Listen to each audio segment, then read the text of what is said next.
last night, but there are times when it might be to your advantage to have a canning buddy. Now, gener- generally speaking, I'm not fond of packing up supplies and hauling them over to somebody else's house um, to do a project and hauling them back again. But there may be times when it would be to your advantage to get together with somebody else to do a canning project. I can um, I can think of several reasons right now. And if you come up with other pros and cons, feel free to leave them in the comment section below.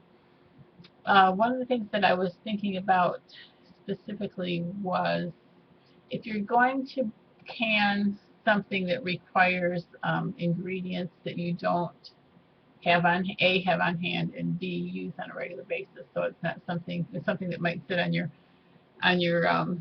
shelf and get old and collect dust when you're done with your canning project, and you're going to have a few dollars invested in supplies.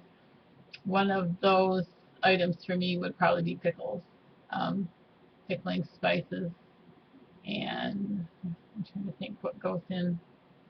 There were some uh, there were some other spices besides pickling spices, but that you probably going to cost you $2 or $3 or $4 to buy, and you may not use them again for a while. So take a look at your particular project and see if you can determine if it's something that you would benefit from getting together so that you're not both spending two people or three. You could get 3 or 4 canning buddies together at one time, and you could do.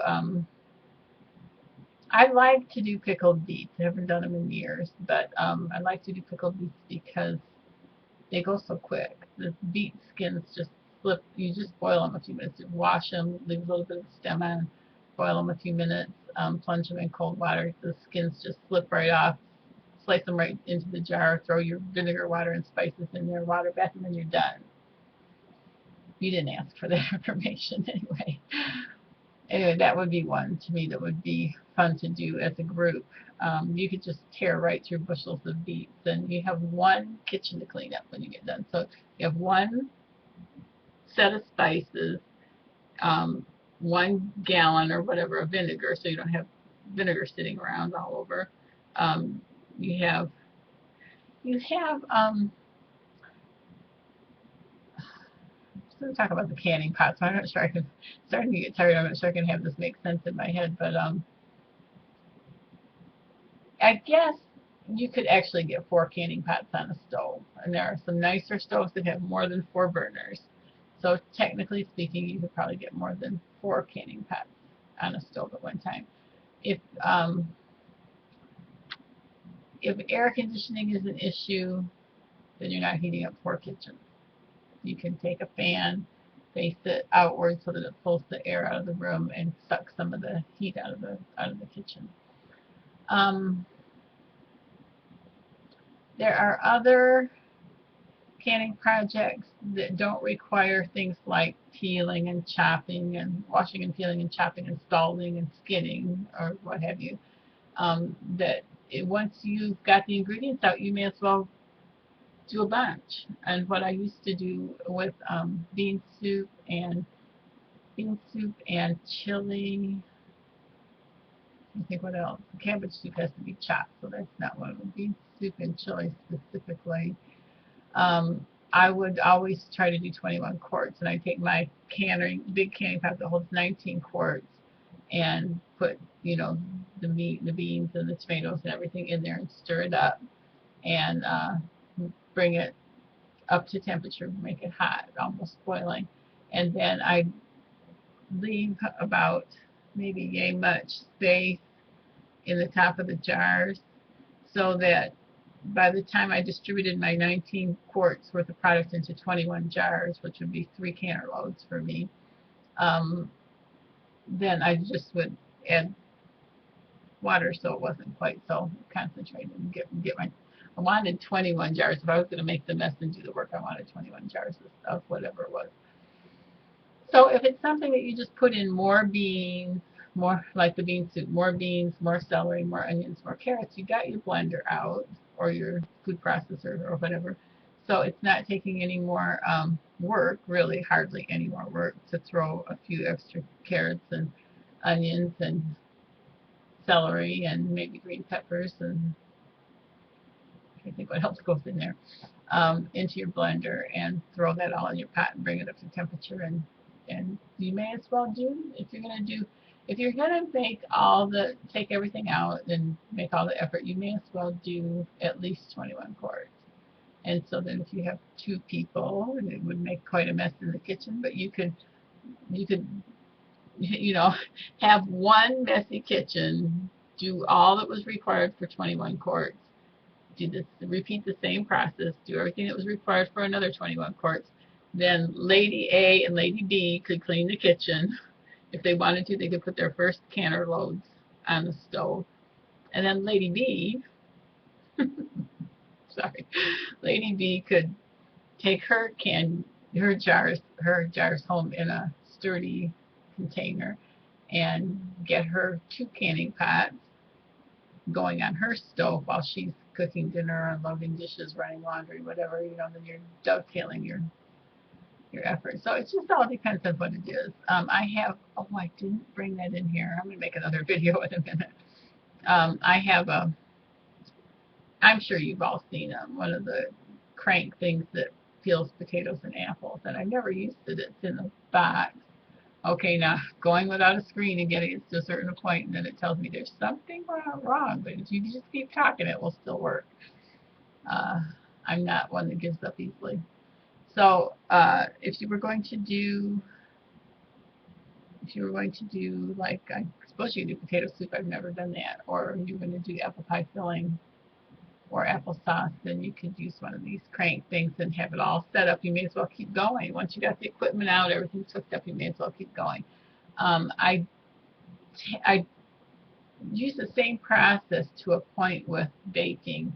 And I've talked before about, doing multiple batches of cookies, one behind another, and freezing your cookie dough. It's kind of like once a month baking type thing. And also for like French bread, it seems like I can get 2 recipes of French bread done without much trouble, but if I go for the 3rd one, it just seems to be kind of tedious. So there comes a point at which it becomes a drag. But definitely for canning, there are some advantages to doing that. Trying to think what other things I would think ground beef would be one that you might want to do together with a friend. And sometimes just the friendship and the what's the word? I can't think what the word is. The friendship and the social, the social benefits of having a couple of people together is kind of nice. I have found that 2-year-olds are kind of nice to can with, because 2-year-olds can pull the grapes off the stem and put them in the jars. 2-year-olds can break beans, green beans, and toss them in the jars. 2-year-olds can unload dishwashers with proper supervision. So it might be kind of fun to get, anyways, a group of kids together, your kids or somebody else's kids, with great care, of course, and do a project. Now, one of the projects that I think is great to have a canning couple, projects that are really great to have a canning buddy for, is grape juice would be ideal. I would be planning your grape juice project right now, because you can rip through bushels of grapes in no time at all.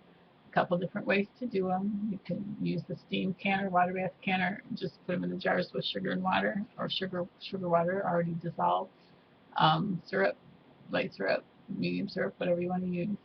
And then the other way is with a steam canner. And in either case, you may as well get 100 done. If you're going to pull everything out and get your countertops sticky and have to probably scrub your floors, you may as well do 100. That and cherries. Now, applesauce to me is very tedious. I only get about 10 quarts of applesauce out of a bushel of apples, so to me that's a lot of work. Trying to think what other canning projects. I would think pickles would, I think I mentioned that would be a good one because of the expenditure for the cost of the spices. Cabbage soup, I would recommend to get the guys to chop the cabbage up into pieces, because it takes some muscles. So if you could get the guys involved, cabbage soup would be a really good one. I don't eat sauerkraut, so I don't make sauerkraut. I don't know much about sauerkraut. That might be one too. I have seen beautiful, if you could look them up on YouTube, beautiful videos about um, canning apple butter. Families get together as I didn't realize it was like a heritage thing. Um, families, extended families, get together every year and they take a big pot, I think it's a copper pot, outside and put tons and tons of apple puree in it and spices, and they cook it down and make apple butter um, as a group. So the memories and so forth are just, it's beautiful videos. You should search them and find those and take a look at them. So I think I'm beating a dead horse here. I think I've covered it all. Let's see what was next. I think that's really all on that topic. I think I might go and get my little apple peeler thing out to do a video. Once I'm clean and showered and dressed and got lipstick on, then I may as well make more than one video. It's kind of like canning buddies.